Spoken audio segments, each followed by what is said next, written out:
is Monday, November. And Monday, November 3rd, the moon's in Aries, and the ruler of Aries is the planet Mars. And Mars is going to be making a trine, a positive aspect, with the planet Neptune, which is now in its retrograde. There's a lot of water going on this month, and Neptune's in its own watery sign of Pisces. There can be a lot of watery confusion on the 3rd. It can feel like maybe we've taken some steps backwards, or maybe we think, oh, maybe it's good for me to go back into this relationship or go back into these friend groups. But it's foggy and you're not going to see clearly. But the good news is that it will clear up pretty quickly. And by the 4th, you should be able to see much more clearly as Mars switches signs and moves into the fiery sign of Sagittarius. Now, Mars rules the sign Aries and also is the original ruler of the sign Scorpio. So now it's going to move into this freedom-loving sign of Sagittarius. Now, Mars goes directly into an opposition with the planet Uranus, the oh wow planet. And Mars is also hanging out close with Mercury, the planet of communication. So there's an intensity here. It's interesting that this is election day and there's an intensity. There's a lot of action. There's a lot of action energy, but on the 3rd, it's going to be foggy. On the 4th, it will be a little bit more clear. Things may show up out of the blue. Just be careful because things can be feisty and emotional. Now, we go right into the full moon, talk about feisty and emotional. Remember, that full moon's going to affect us days before and days after. So on Wednesday, the 5th, we have a 13-degree full Taurus full moon, peaking at 8:19 a.m. Eastern Standard Time. I wrote down, embrace the beauty of change, because again, it's Scorpio's involved, and this moon is squaring Pluto, is one of the rulers of Scorpio. So change is the word. And we know already that this can be resisted, but we want to embrace the beauty of change and find where we can see its usefulness. Okay, its usefulness. And Taurus, you're the bull. And Scorpio, you're both fixed signs that don't really like to change, but Scorpio, you rule change. So let's roll with it. This full moon is also going to be trining Jupiter, which is, I don't think it's retrograde yet. It's going to be retrograde soon. So Jupiter makes everything bigger. Okay, so it's big, big energy. Make sure to make your moon water, grabbing like a mason jar, putting it in the window. And I would write down some of your orders to the universe, because this is a powerful time. I would be asking for help releasing some of releasing the grudges, releasing the things that no longer work. This is a great time for intense transformation. Our 13-degree full moon on Wednesday the 5th. Now, Wednesday the 6th, Venus, planet of harmony and relationships and beauty, and also the ruler of Taurus after we're coming out of a Taurus full moon. Venus is going to change signs to Scorpio, a very sensual sign. So you can awaken your sensuality. It's a little bit of a tough placement for Venus, because Venus brings, wants to be social, enjoys all this harmony, and Scorpio's intense and rules death and rebirth.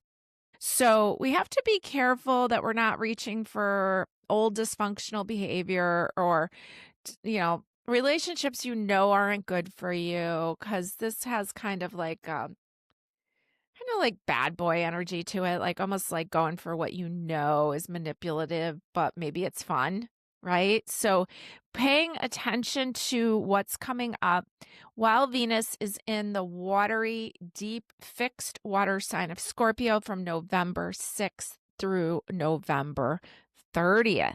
A lot going on this week. So Uranus moves into the sign of Taurus. So Uranus, The ruler of the sign Aquarius, all about newness, humanitarian efforts, the uprising. Uranus is retrograding back into Taurus. Remember, we said it's going to finish up its time in Taurus, won't come back for 84 years.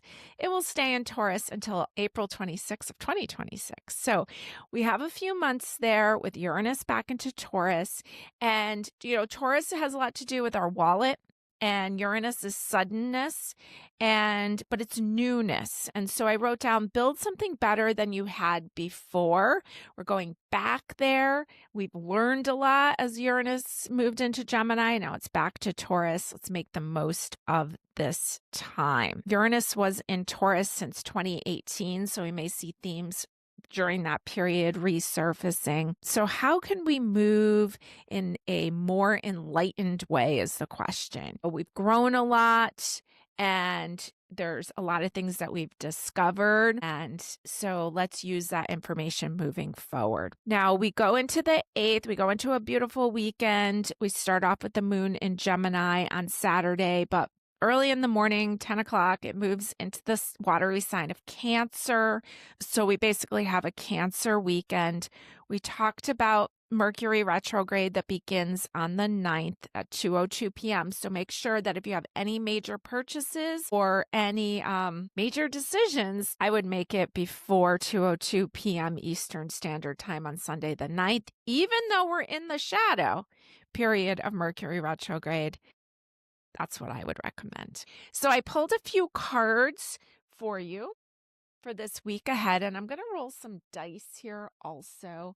Just get some themes for you for this week. I haven't looked at any of these cards yet, and let's see what we've got here. So you rolled Uranus in the sign of Aquarius, which it rules in the 10th house. So a lot of Uranus energy coming up. We see the 11th house. Uranus in the sign of Aquarius in the 10th house, which is Capricorn's house.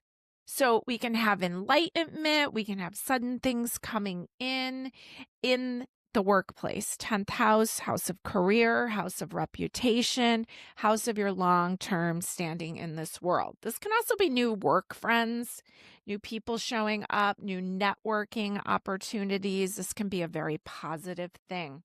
See what the cards have to say. Haven't looked at any of these yet. Working with the couple decks that you see up here. Your first card, it's this very sensual card here, the Page of Cups. I remember when I first opened the Spellcasters Tarot deck and this card jumped out and it took my breath away. It was like, wow, what is going on here? So we know Venus is moving into Scorpio. We were talking about, and I'm telling you, I did not plan this. This was just randomly picked. We were talking about reaching for the things that might not work for us, that might be manipulative, but might be fun, right? Might be to have a level of dysfunction to it. And I definitely think that this card expresses that. So it's being brought to your attention. There's a full moon in the background. Page of Cups is the card. So there's like a young energy to the page. And, I'm going to cover this card up because I know that YouTube doesn't like that. So I'm just going to cover it up there. And so we see a sensuality to it. We see maybe a little bit of the forbidden there that's coming up. It wants to be looked at. Your next card is the Page of Pentacles. You have two pages. So we've got like young, or you could even say immature energy here. This is the Page of Pentacles, Earth page. It says, when life gives you lemons, make enchanted lemonade. It's got a little lemonade stand going there. Page of Pentacles, grounded energy, kind of resourceful energy. You also have, I love this card with the heron. I really feel like the heron is my spirit animal. I see them at the most interesting times when in the midst of conversations, or they are definitely active in my life. Here's the heron showing up here, the King of Vessels, the King of Cups. Most of the time you see herons alone. They're very solo creatures. They tend to raise their children on their own. the women do. They only fly south if they want to, which I think is really interesting. Feels very Sagittarius-like to me, like they'll do what they want. It's the King of Cups. He's standing on one foot there. He's in the watery depths. So this would be like the king of emotions, or almost like a great therapist, someone who's emotionally available. And this card that was flipped over, we know we've got some things that we need to work through. We know we've got some things that, maybe it's gotten us into trouble, or maybe you're just leaning towards the wrong people, or maybe you're just fully embracing your sensuality. The King of Cups would be very flowing in that way. And it's interesting that when life gives you lemons, make enchanted lemonade in the middle of those two things. So it's almost like making the best of a situation, standing in your power. And I just think a heron is so unique looking. It never looks to me like it belongs in the environment of Connecticut, and it feels very prehistoric. It just always seems odd to me that a heron would live here. And so that's kind of what's jumping out to me. There's like this uniqueness, and maybe this first card is how your relationships are, and maybe that's just who you are, and that's your uniqueness. And all the cards are kind of telling you to be your unique self. Aquarius, you got double Aquarius energy there. Okay.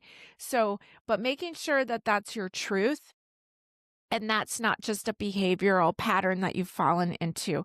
Make sure you're speaking your truth. Let's see what this other card is. This is from the Moonology deck, Oracle deck, and it says, full moon in Gemini, the answers you need are coming. Okay, so this is just an all different moon stages deck, and it's saying full moon in Gemini, your answers are coming. So if there's been something that you're not sure about, it's showing up. And I started with, I think Mercury retrograde's information tends to show up also, but we might not fully understand it until it finishes the whole retrograde period. So interesting week ahead.